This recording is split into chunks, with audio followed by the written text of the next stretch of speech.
بسم الله الرحمن الرحيم. الحمد لله رب العالمين، والصلاة والسلام على سيدنا وعظيمنا وحبيب قلوبنا وشفيع نفوسنا أبي القاسم محمد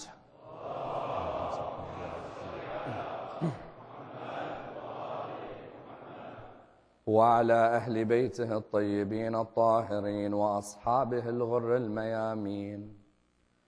الحمد لله الذي جعلنا من المتمسكين بولاية سيدي ومولاي علي بن أبي طالب.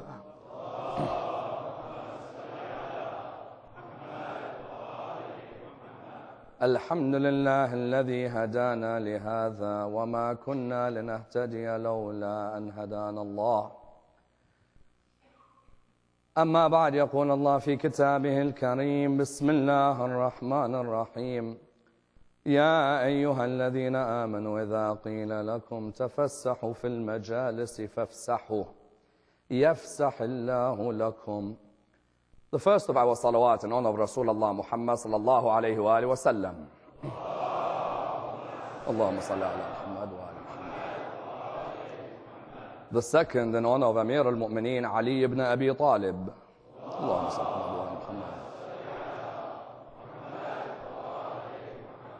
The third, with your loudest voices, in honor of the Imam of our time, Imam Sahib al-Asr wal-Zaman.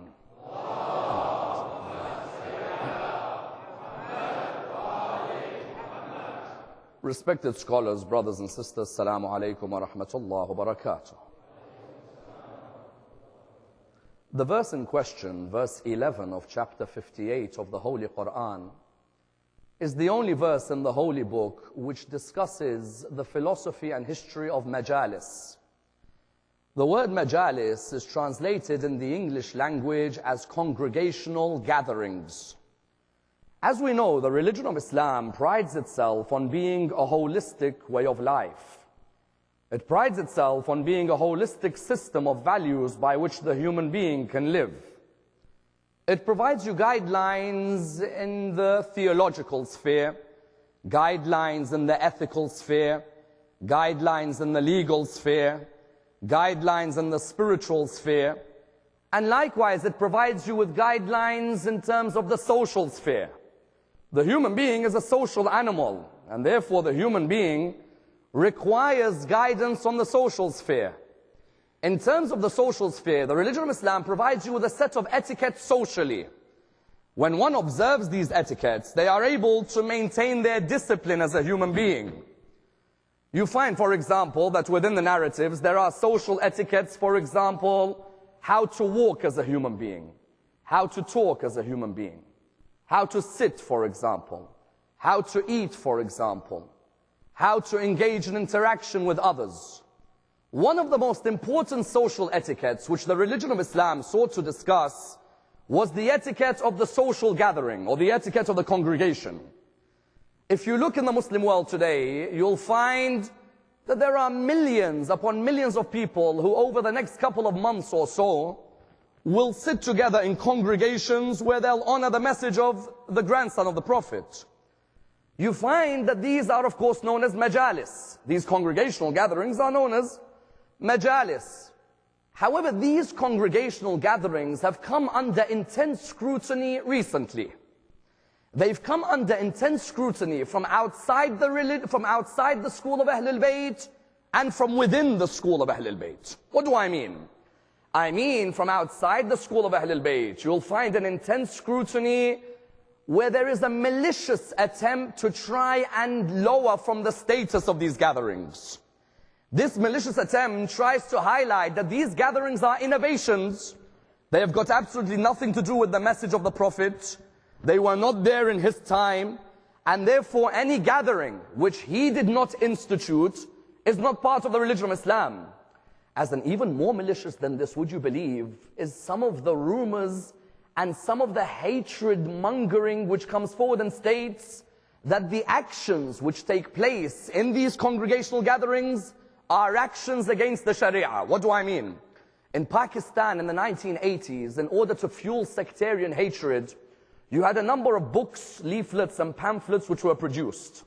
When it discussed the holy month of Muharram, under the month of Muharram, it writes down that in this month, a group of so-called Muslims sit together in a congregational gathering, switch the lights off, and commit adultery with one another. You find that that malicious attempt highlights the amount of scrutiny that takes place when we come every year for these gatherings, and that's from outside of the school. Likewise, at the same time, there seems to be an increasing scrutiny within the school of Ahlul Bayt. What do I mean? I mean that a number of people recently have come forward and said that these gatherings have no real purpose in our life. As in these gatherings, all you're going to hear is the same lectures, repeated by the same lecturers, and you'll find it's always historical issues with no relevance to our life. Many times there are no contemporary discussions from this pulpit, and it's better if someone stays at home and reads a book than sits within the gathering. As in, how many times today do you hear people saying, I'd rather sit at home and read a book than come and sit in one of these congregational gatherings? In other words, what do we find? We find that these congregational gatherings have come under scrutiny from outside and indeed from within. And that's why tonight, as the introductory lecture, I'd like to examine the philosophy and the history of the term Majalis and its development in Islamic thought, in order that we're able to understand the purpose of these gatherings. And I'd like to dissect this issue in a number of stages. Number one, where is the only verse in the Quran which mentions the word Majlis, and what was the context of the revelation of this word? Number two, are Majalis therefore innovations, or is there ample evidence that they are part of the religion? Number three, how did Zayn al-Abidin divide Majalis into two? The Battalin and the Tawabin. And what's the difference between the Majalis of the Battalin and the Majalis of the Tawabin? Number four, should these Majalis require a reform? And if they should be reformed, which topics should now start to appear from here, which haven't been discussed before? And number five, what was the purpose of the first Majlis of Zayn al-Abidin in Sham? And have we truly honored that purpose today? Let's examine this and dissect this topic in complete depth. There's only one verse in the Quran which mentions the word Majlis. As in, if you go to many people today and you say to him that where is Majlis mentioned in the Quran, you'll find many who'll say, to tell you the truth, I haven't got a clue where it's mentioned. As in, I know that it's a gathering we go to, but I'm not sure what its origin is. There is only one verse in the Quran, and that is verse 11, chapter 58. What's the context of its revelation? The Holy Prophet used to sit down in his mosque in Medina. His mosque in Medina, he made the central hub for everyone to gather. In which way? He wanted to highlight for us that our mosque should be the central place for all of us to come together. As in, what he did is he made Masjid al-Nabawi in Medina a mosque where everybody could come, everybody could discuss their affairs with each other, people were able to interact with each other, everybody had a role in the mosque. If you wanted, for example, a job in the community, you'd come to the mosque. If you wanted, for example, literature on the religion, you'd come and sit within the mosque. If, for example, you wanted even food because you were poor, you would come to the mosque. You'd find the Holy Prophet wanted to highlight to us that a mosque should never be empty of its community, as in you'd find that that mosque, Masjid al-Nabawi, was full 365 days of the year. And the idea that barring the year, let's say the years going towards Hajj, that mosque would be one which is full, but not just full, it had a spirit to its followers. Because what's the point of Masjid al-Nabawi being a grand mosque without the spirit? The vibrancy of any mosque is its people, isn't it? As in, if the people are there, the mosque is alive. If the people are not present, then the mosque is dead. You find many mosques in the Muslim world today, the mosque is a grand stature, but the mosque is only full on 2 months of the year, the month of Muharram and the month of Ramadan. Outside of the month of Muharram and the month of Ramadan, it's very rare to see the mosque full. Originally, Rasulullah, when he built Masjid al-Nabawi, the aim of Masjid al-Nabawi was not just for salah, not just for prayers. The aim of Masjid al-Nabawi was for people to come, sit, congregate and learn. I remember Aqil, son of Abu Talib, would sit with 3 other people in Masjid al-Nabawi. They'd sit down, 4 of them next to each other. They'd let a prayer mat out in front of each other, and people would come near them. They'd come and sit in front of Aqil. Oh, Aqil, son of Abu Talib, I want to get married. Notice, when he wants to get married, he comes to his mosque. He sits in front of Aqil. He says to him, Aqil, find me a lady, for example, because as you know, Aqil knew the genealogies. He was able to tell you the ancestors of the families. So someone would come and sit in front of him, for example, in Masjid al-Nabawi itself. He'd come and he'd say, Aqil, I'm looking for a family whose ladies are known for their beauty. Aqil ibn Abu Talib, what would he do? He'd say, come back to me in a month. I'll tell you about a line whose ladies are beautiful. Then someone else would come and say, I'm looking for a lady or I'm looking for a family whose ladies have the best of morals. Aqil ibn Abu Talib would say, sit down, come back to me in a month, and I will give you the example of a lady whose family are known for their morals. And that's why Ali ibn Abi Talib, when he was looking for a wife after the Lady of Light died, who did he go to see to look for his wife? Ali ibn Abi Talib came to Masjid al-Nabawi. He sat in front of his brother Aqil. Someone asks, Ali ibn Abi Talib himself can't find a wife? He needs to ask someone? No, Ali ibn Abi Talib was showing us that everybody has a role in the community. Not just the son of Abu Talib. If my brother's expertise is genealogy, he has a role in the mosque. If your expertise is mathematics, you have a role in the mosque. If your expertise is medicine, you have a role in the mosque. Every science or every humanity or every art, when you master it, you have to give that knowledge back to the mosque, not only outside. You found that Ali ibn Abi Talib sat in front of his brother. He said to him, find me a wife from whose line there are valiant warriors. Aqil looked at him and he said, come back to me within a month, my dear brother.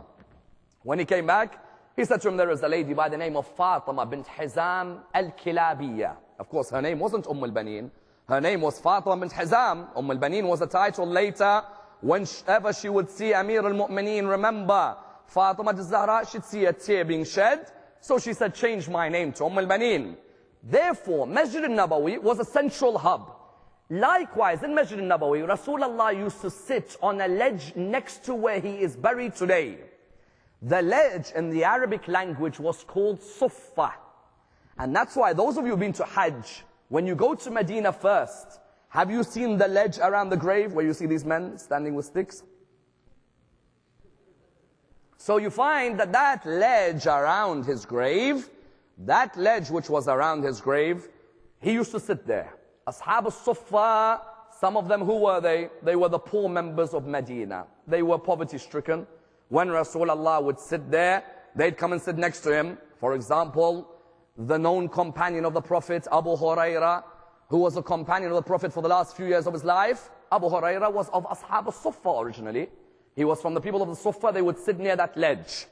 They would sit near that ledge. Rasulullah would sit on this ledge. When he would sit on this ledge, that's where he would hold what was known as a Majalis.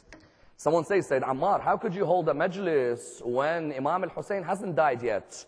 Originally, a Majalis wasn't in honor of Imam al-Hussein. Originally, a Majlis was a gathering to remember Allah subhanahu wa ta'ala. Later, when it became a gathering for Imam al-Hussein, it's because reflection on Imam al-Hussein makes you truly understand Allah subhanahu wa ta'ala.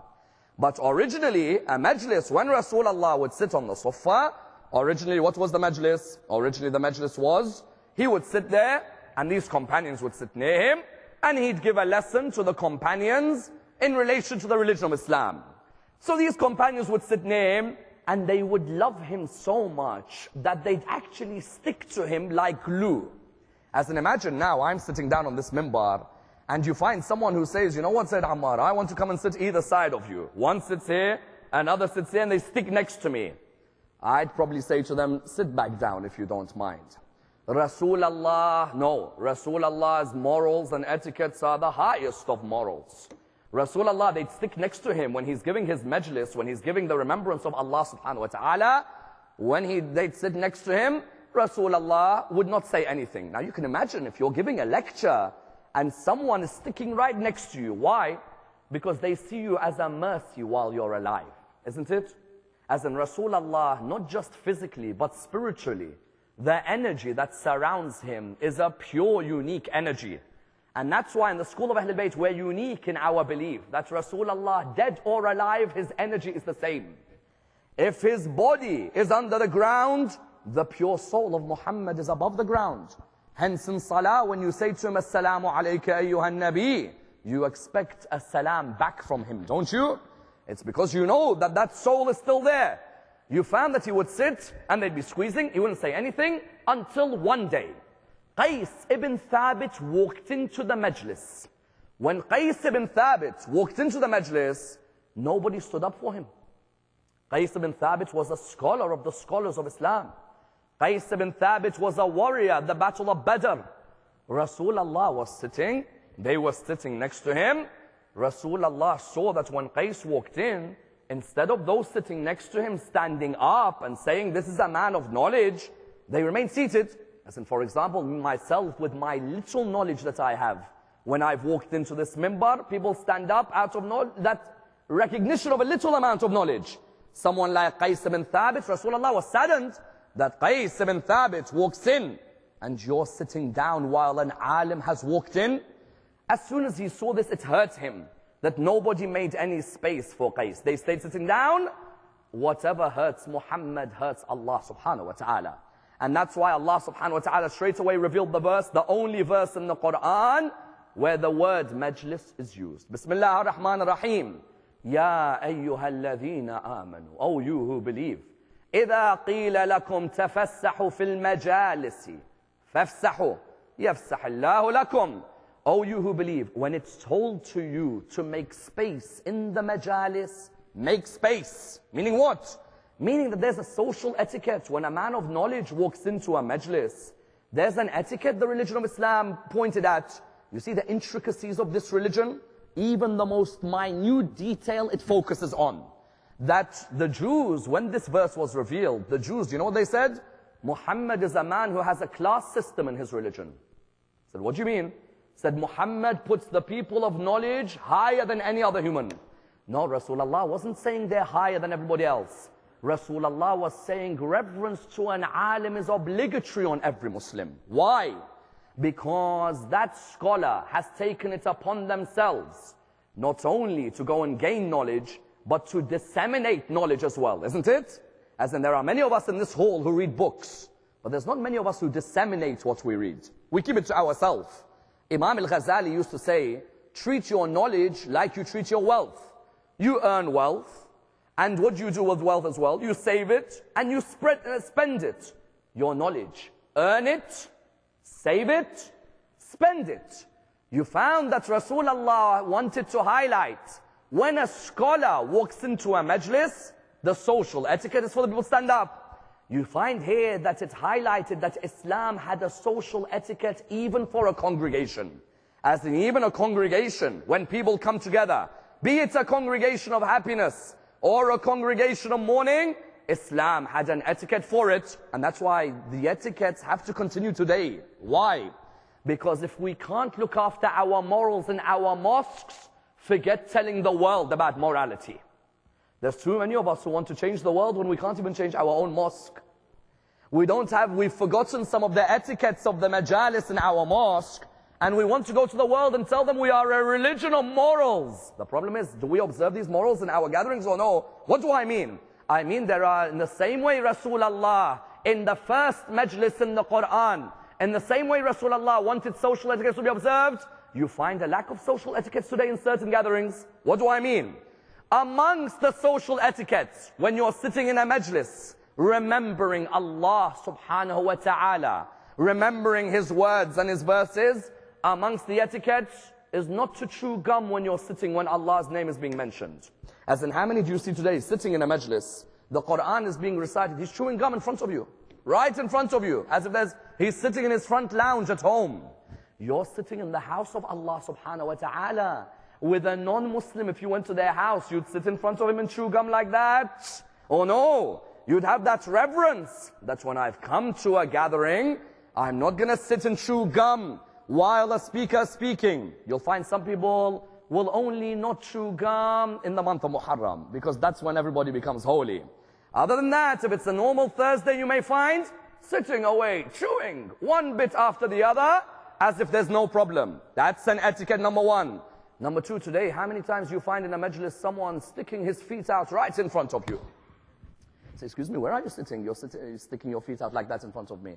As in, when you're sitting in a majlis and you've got your feet stuck out in front of someone, your feet are meant to be rolled back in honor of that social gathering. This religion wasn't just a religion of haram and halal. It was a religion which wanted to make our morals the highest wherever we may be. When you find today it's normal, a man who would think of himself as religious, as in if you came and told him that you're doing something wrong, he'll be like, how am I doing something wrong? I pray and I fast. Forget that.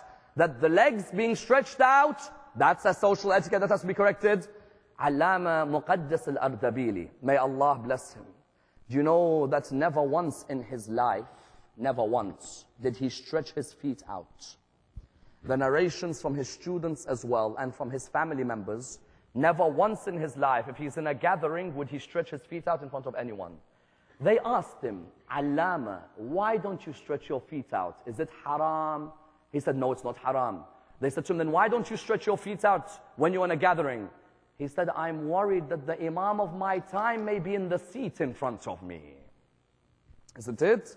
As in, imagine now when I say, Allahumma kunni walika, I'm in recognition that I have an imam in occultation. And occultation means I can't pinpoint where he is, can I?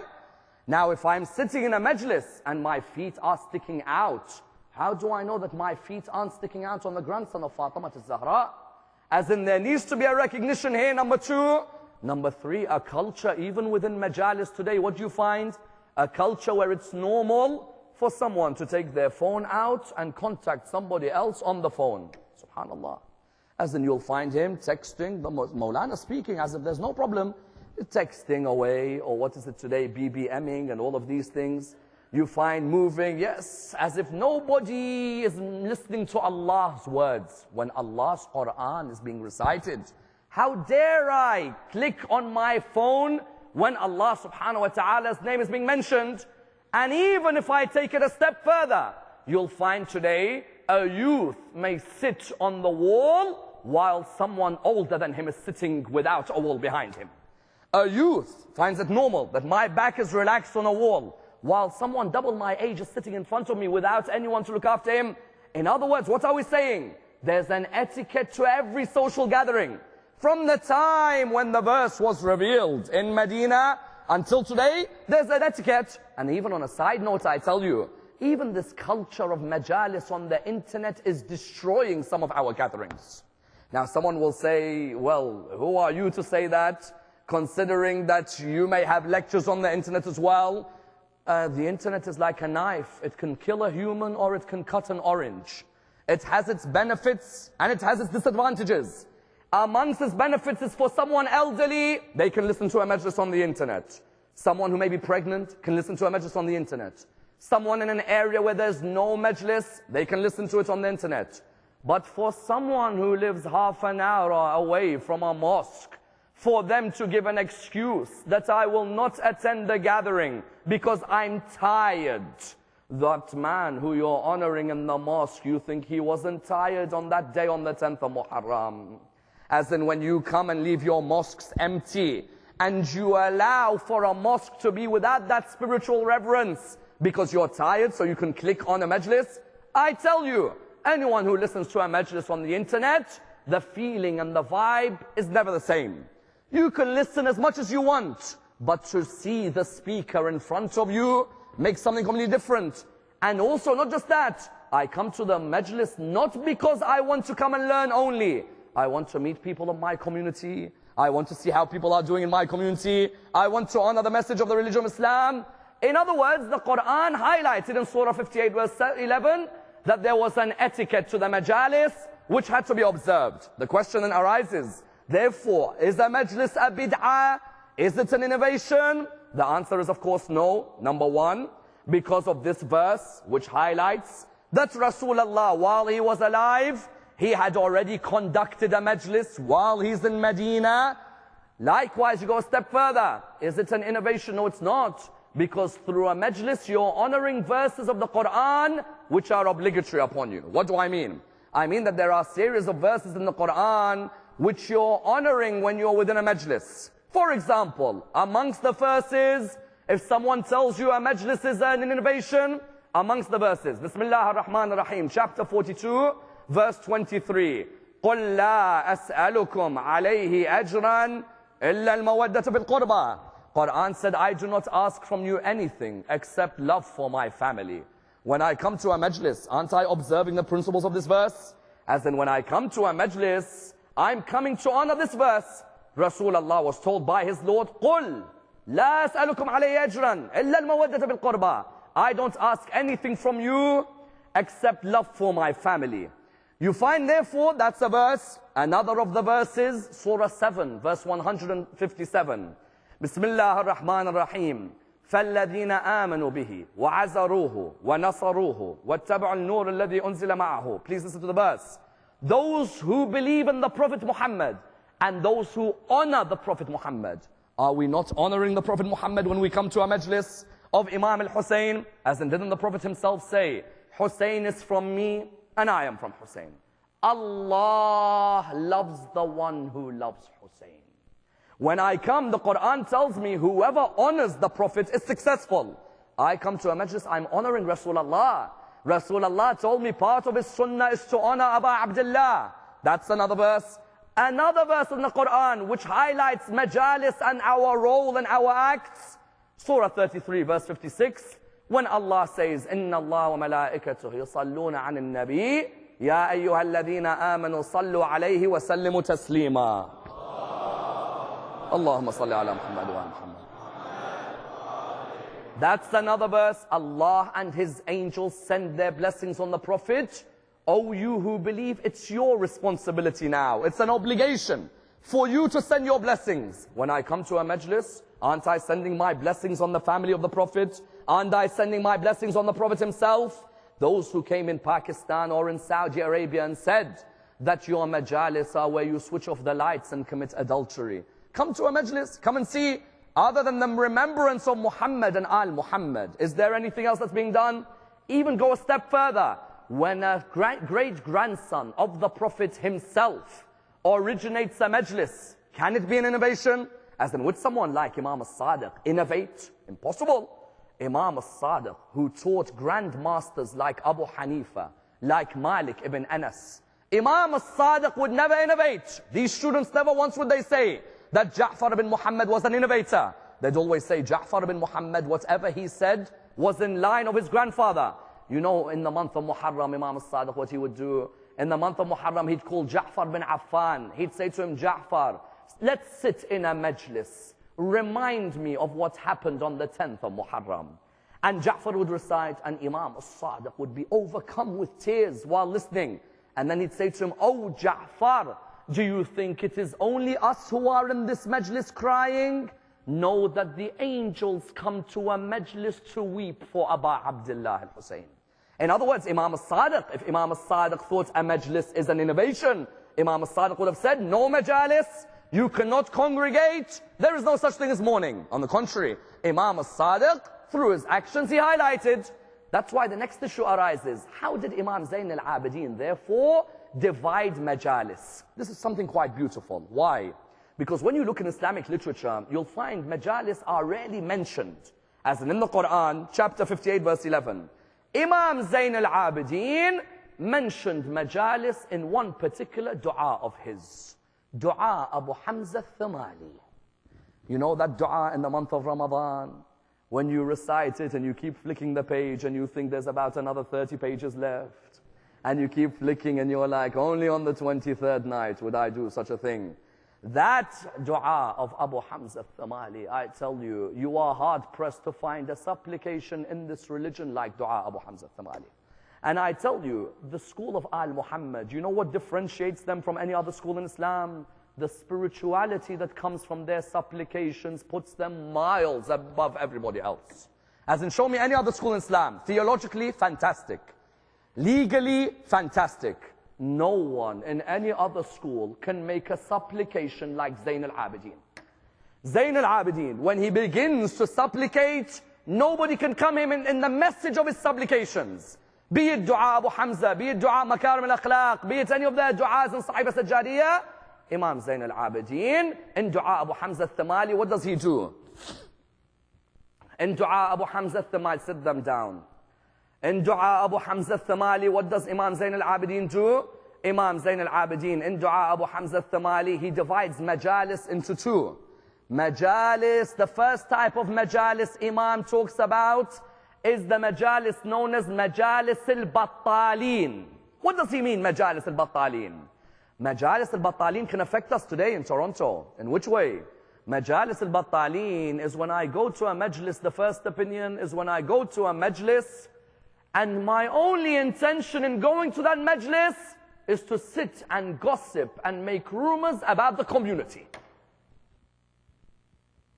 Majalis al-Battalin is when a group of people, their aim in coming to a Majlis isn't to learn. No, they tell you, I'm not coming to learn.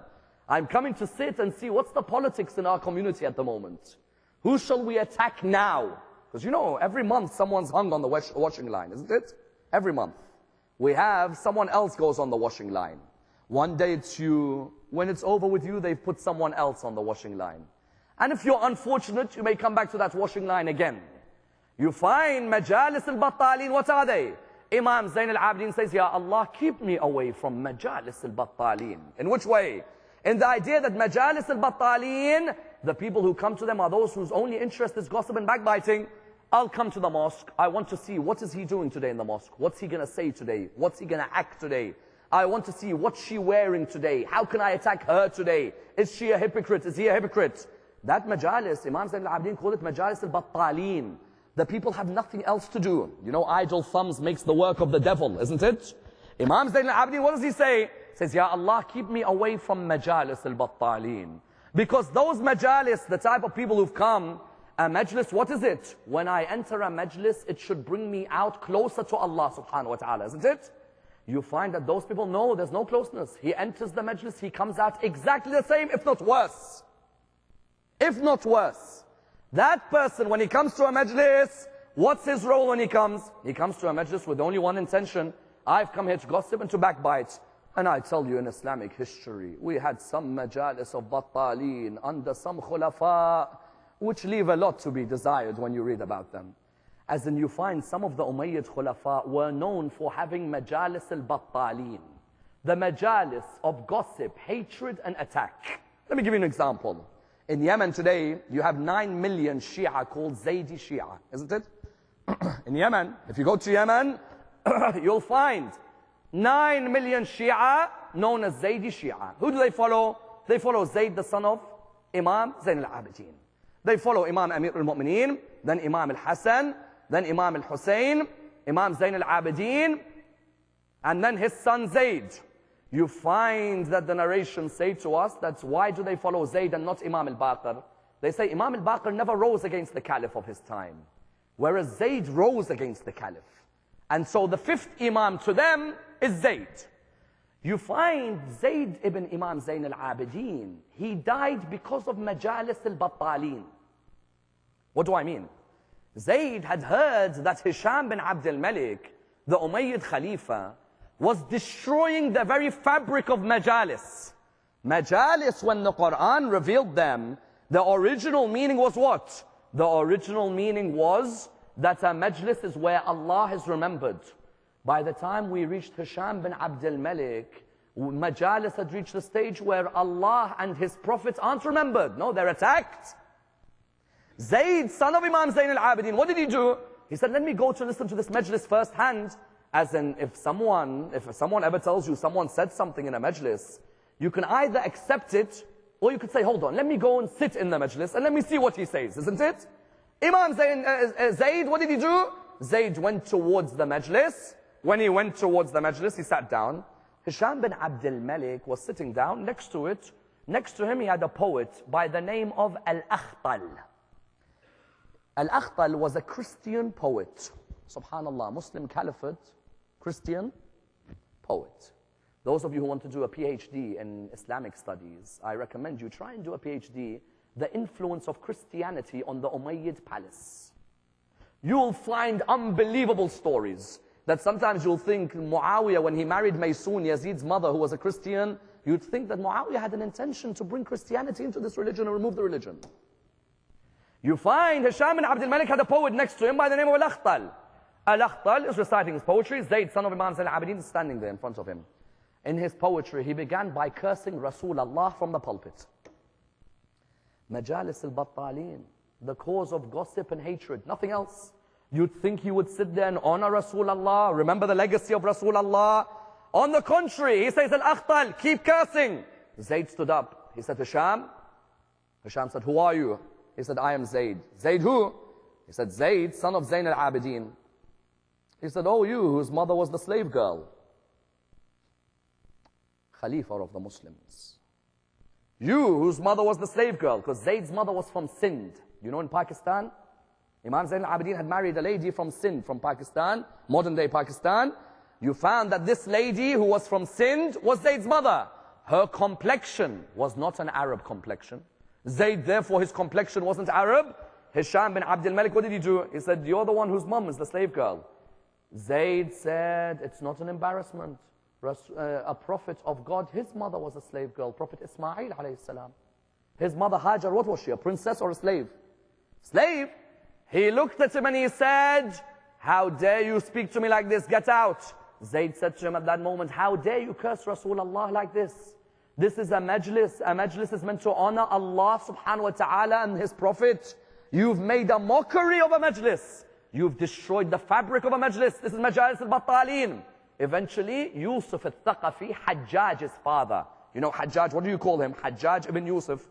Yusuf al-Thaqafi, eventually Zayd rose against Yusuf al-Thaqafi.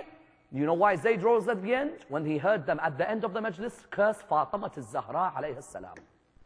It's what, do you know how the Majalis became? From earlier, the Quran was talking of the Majalis in Masjid al-Nabawi. Now we had Majalis where Fatima al-Zahra is being cursed, where Rasulullah was being cursed.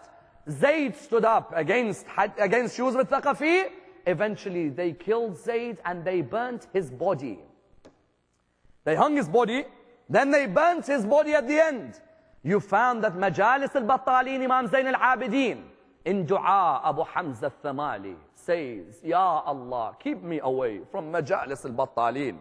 Then the Imam later in the dua of Abu Hamza al-Thamali says, Ya Allah, let me sit in Majalis al-Tawwabin. What did the Imam mean here? Imam here meant a majlis should be a majlis whose very basis is the act of tawbah.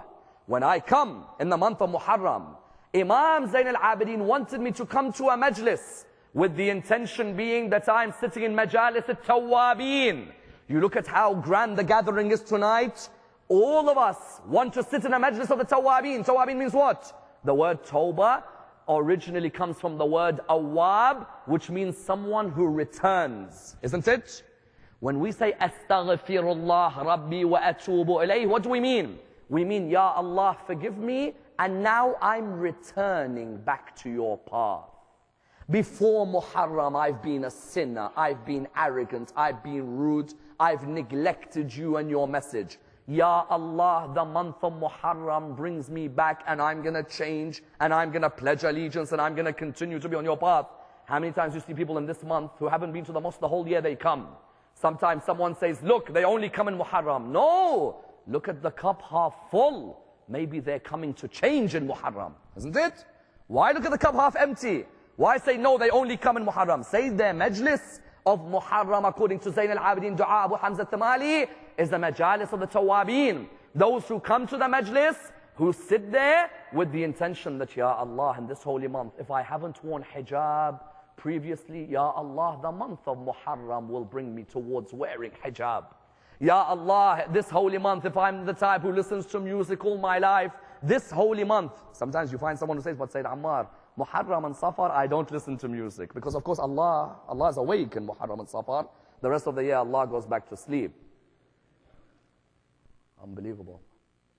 We say in the Quran, لا تأخذه سنة ولا نوم. Sleep doesn't overcome him. But the way the Muslims behave, you think sleep overcomes him for the whole year except Muharram and Safar.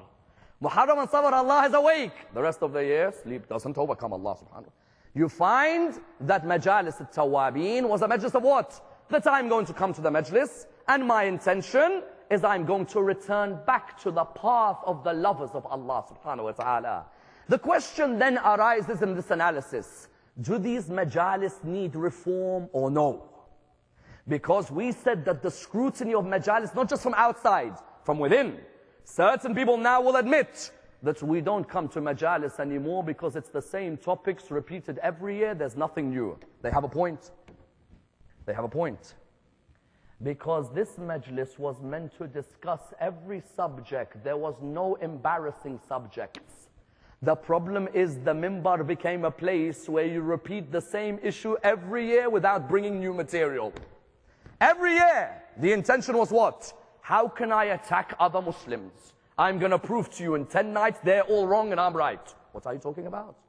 A majlis was meant to be a place where I bring innovative concepts which relate to the world in the 21st century, isn't it? Do you know we lost a whole generation, aged 30 to 40, because of this very area? They kept on saying, Maulana, bring new topics. Maulana, discuss current affairs. Maulana, the issues which are taboo, bring them on the mimbar. And instead of the mimbar being a place where taboo subjects were being discussed, it only became a place where the same topics were being discussed.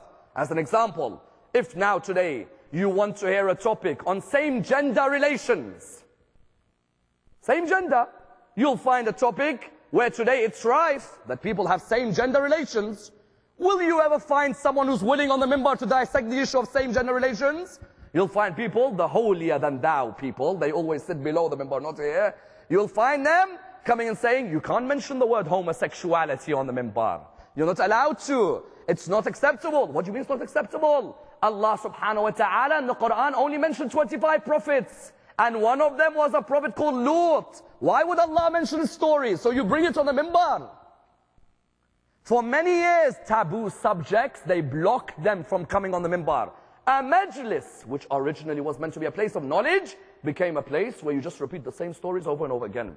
Repetition is good. A reminder is needed.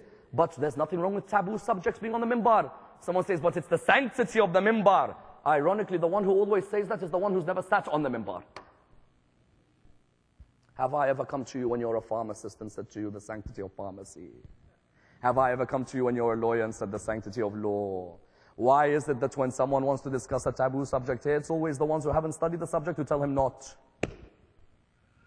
And we lost the generation. Why? Because they said the mimbar doesn't answer our questions. And if the religion doesn't answer, let's go somewhere else. A majlis in this century requires reform, there's no doubt. And if a Maulana is not willing to reform, then that Maulana shouldn't be sitting on the mimbar of Al-Muhammad. Because the mimbar of Al-Muhammad was meant to be a place where any subject of same-gender relations is not a taboo. Subject of adultery is not a taboo. So other subjects in this line are not taboos. If Allah mentions them in the Quran, then I can use the Quran to dissect them. And that's why you find, therefore, when it comes towards the Imam, that first majlis of Imam al-Hussein, which was given in the area of Sham. Imam Zayn al-Abidin, when he stood in that first majlis, he highlighted to us what was meant to be our role when we give majalis. And you need to understand that's why Imam Zayn al-Abidin stood in front of Majalis al-Battalin, but in 1 hour changed it into Majalis al-Tawabin. Because Yazid stood in front of Imam Zayn al-Abidin. Yazid right in front of him, he stood and he was reciting the famous lines of poetry of the Battalin, of those who are idle, of those who have nothing else to do but cause hatred. He recited the poetry in front of Zayn al-Abidin. ليت أشياخي ببدر شهدوا جزع الخزرج من وقع الأسل لا أهلوا واستهلوا فرحا ثم قالوا يا يزيد لا تشل لعبت هاشم بالملك فلا خبر جاء ولا وحي نزل. You find that this Yazid, you know what he said? Because you know Yazid was renowned for his poetry. Imam Zayn al-Abidin was once asked, what do you think of Yazid? They tried to make the Imam curse him. Imam replied, Yazid was a good poet. You can't lower Zayn al-Abidin. He was a good poet. He recited poetry in front of Imam Zayn al-Abidin. Imam Zayn al-Abidin didn't reply back with hatred. No. He said, that's all you can give me? Now let me show you what is a majlis of the Tawabin. Imam recited that famous khutbah in Sham, and the first 3 points of the khutbah highlights what our first 3 points should be when we give a majlis anywhere in the world. He said the first aim of any majlis is ridan lillah subhanahu wa ta'ala. That I achieve the pleasure of Allah first and foremost. A majlis shouldn't be for the pleasure of the people, nor for the pleasure of the speaker, but only for the pleasure of Allah. I tell you, if more speakers lived by that code, we'd have more changes. Because how many do you see sit up here? Their only concern is, how do I get re-invited here? So he gives you topics. He says, what do you want? What do you mean, what do you want? You're meant to have the eyes bigger than theirs. You're meant to be the one who fashions an agenda. No, you tell me, what do you want? How can I entertain you? It became a source of entertainment. How can I woo the masses through entertaining them? Not knowledge. Entertainment. Poetry. Rhetoric. Nothing more. You found Imam Zayn al-Abidin said, the first aim of a majlis when he stood in Sham, in front of Yazid, Radan lillah subhanahu wa ta'ala. That my first aim is the pleasure of Allah when I give this majlis in front of you. Then the second aim was what? Al-islah fi ummati jaddi Rasulullah. What? The unity in the ummah of my grandfather Rasulullah. We have some disgraceful representatives of our madhab on YouTube at the moment. Honestly. And no one speaks out. And may Allah lengthen the life of Sayyid Ali Sistani and Sayyid Ali al-Khamenei for their stand when they stood against members of their own religion who on YouTube curse the personalities of other schools in Islam. Imam Zayn al-Abidin in Sham says the second aim of a majlis is what? Is to bring reform and unity in the ummah, not to break the ummah. On YouTube today, you'll find people dressed like clerics on YouTube, hiding in a house somewhere in London where nobody can see them. They'll sit there and they'll send curses on personalities revered by others in Islam. I may disagree with those personalities. It doesn't mean I talk offensively about them. Why, someone says? Because when I talk offensively, there may be a member of my madhab in Para Chinar who gets executed because of me. Because of me, not because of you. In Para Chinar, near Peshawar, do you know how many people have been their bodies mutilated? Because of who? Because of others or because of our own lectures? Lectures of Zayn al-Abidin Sham, he said, oh Yazid, this second aim of this majlis is I bring unity in this ummah, not disunity. Whereas today, when they speak with their big mouths, they're causing a killing of someone in Para Chinar, a killing of someone in Bahrain, a killing of someone in Saudi Arabia, and actual killing in Iraq, where because of a foul-mouthed Maulana giving a majlis, you found destroying the etiquette of Zayn al-Abidin. A bomb blast happened in Iraq where they said purposely, that Maulana in London, the filthy language that he uses, we will therefore come and kill you. Brothers, the second aim was what? Unity or disunity. Al-Muhammad said, don't compromise your beliefs. Have your beliefs, but be tolerant of others' beliefs. Isn't it? Be tolerant. Another Muslim may not have read the books I've read.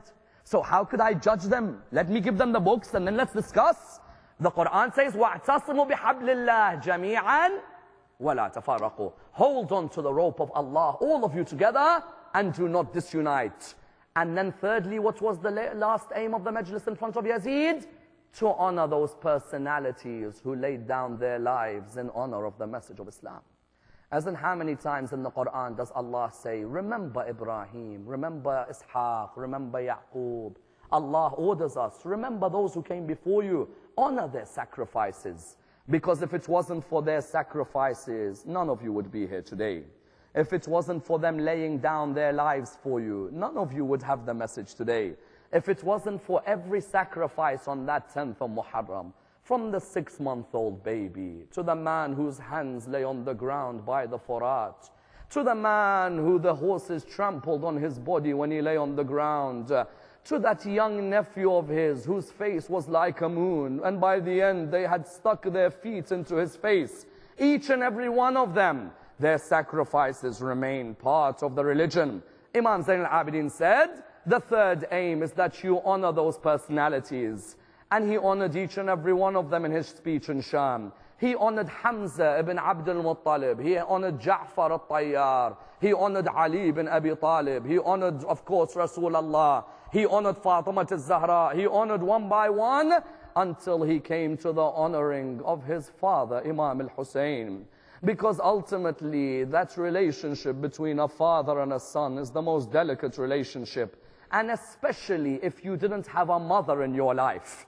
Imam Zain al-Abidin's mother, Shahr Banu, died after she gave birth to Imam Zain al-Abidin. So that meant that all he knew in his life was his father. He had nobody else but his father in his life. Nobody else. His whole life was his father. His love was his father. He had nobody he could look up to like his father. And years after Karbala, he'd remember the sacrifice of his father. One narration mentions if he walked past a man who was slaughtering some sheep, he'd come towards the man. He'd say to him, "Oh man who is slaughtering the sheep, have you given water to that sheep before you've slaughtered it?" And the man would look at him and he'd say, "Yes, of course I've given the sheep water." Any creation of Allah deserves water before it's killed. He'd look at him and he'd say, "Oh man, they killed my father without giving him any water." Another narration, what does it mention? Another narration mentions that Imam Zain al-Abidin one day asked the man, "When I die, would you bury me?" He said, "Of course I'd bury you. You are Zain al-Abidin." He said, "My father's body lay on the ground for 3 nights without anyone to bury him." On a third occasion, and this one hurts quite a bit, on a third occasion, he was seeing a man one day shouting out, "I'm a stranger, I'm a stranger. I beg you, one of you help me." Imam Zain al-Abidin walked towards him. He said to him, "Oh man, are you a stranger because you have no food to eat?" He said, No, I have food to eat, alhamdulillah." He said to him, "Are you a stranger because you have no clothes to wear?" He said to him, "No, alhamdulillah, I have clothes to wear." He said to him, "Are you a stranger because you have no one to bury you when you die?" He said, "No, I have people to bury me when I die." He said, "Then don't call yourself a stranger. The stranger is the man who lay on the ground in Karbala with no one to look after his body on the ground." And that's why ultimately Imam al-Baqir is the best of the narrators about Imam Zain al-Abidin. Until the last moments of his death, Imam Zain al-Abidin's mind was with Abu Abdullah al-Hussein. That's why the narrations say about Imam Zain al-Abidin that while he was dying, the poison had begun to surround his body. The narrations mention Imam al-Baqir walked towards Imam Zain al-Abidin. He saw that the poison was now causing him pain. Imam al-Baqir narrates, "I walked towards the body of Imam Zain al-Abidin. I embraced my father's body on his chest." Those of you who have had to see your father die, how difficult is it in those final moments? How difficult is it to see your father on his deathbed? He says, "I came to my father Zain al-Abidin. I embraced his chest. As soon as I embraced his chest, I saw him begin to cry in a way I've never seen him cry before. I said to him, 'Oh my father, why do you cry?' When in a moment you'll see Rasulullah, and you'll see Fatima al-Zahra, and you'll see Ali ibn Abi Talib, and you'll see Imam al-Hassan, and you'll see Imam al-Hussein." He said to him, "Oh my father, why do you cry when I hug you on your chest?" Listen to the reply. He said to him, "Oh my son Muhammad, Muhammad, Muhammad, I cry because when I die, you are on my chest. Whereas when my father Abu Abdullah died, do you know who sat on the chest of my father?" Inna lillahi wa inna ilayhi raji'un. Raise your hands, brothers and sisters. We pray to Allah subhanahu wa ta'ala to raise us with Muhammad and Al Muhammad, to allow us to be amongst those who follow their message in this world and the hereafter. For the originators of this Majlis, allow them to be blessed with your mercy, and allow us to honor the Majalis of Allah in the best of ways possible. We pray to Allah subhanahu wa ta'ala the Surah Al-Fatiha, but before it the loudest of your salawat.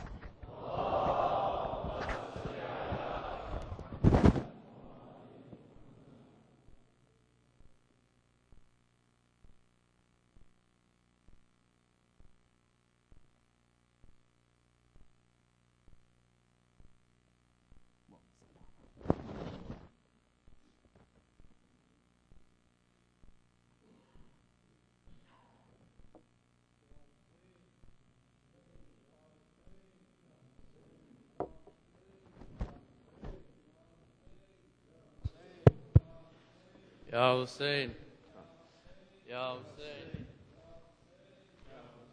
Ya Hussein, Ya Hussein, Ya Hussein, Ya Hussein.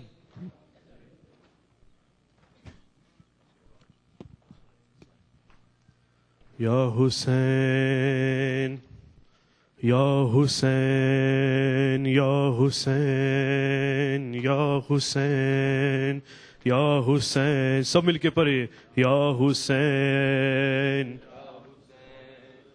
Ya Hussein, Ya Hussein, Ya Hussein, Ya Hussein, Ya Hussein, Ya Hussein, Ya Hussein, Ya Hussein, Ya Hussein, Ya Hussein, Ya Hussein, Ya Hussein, Ya सब बोलो आजादारो. या हुसैन हश्र में रंग लाएगा, खून शहीदां देखना. हश्र में रंग लाएगा, खून शहीदां देखना. हश्र में रंग लाएगा, खून शहीदां देखना. हश्र में रंग लाएगा, देखना. हश्र में रंग लाएगा, खून शहीदां देखना. हश्र में रंग लाएगा. आएंगी जब फातिमा, आएंगी जब फातिमा, हाले परेशान देखना. हश्र में रंग लाएगा, खून शहीदा देखना. हश्र में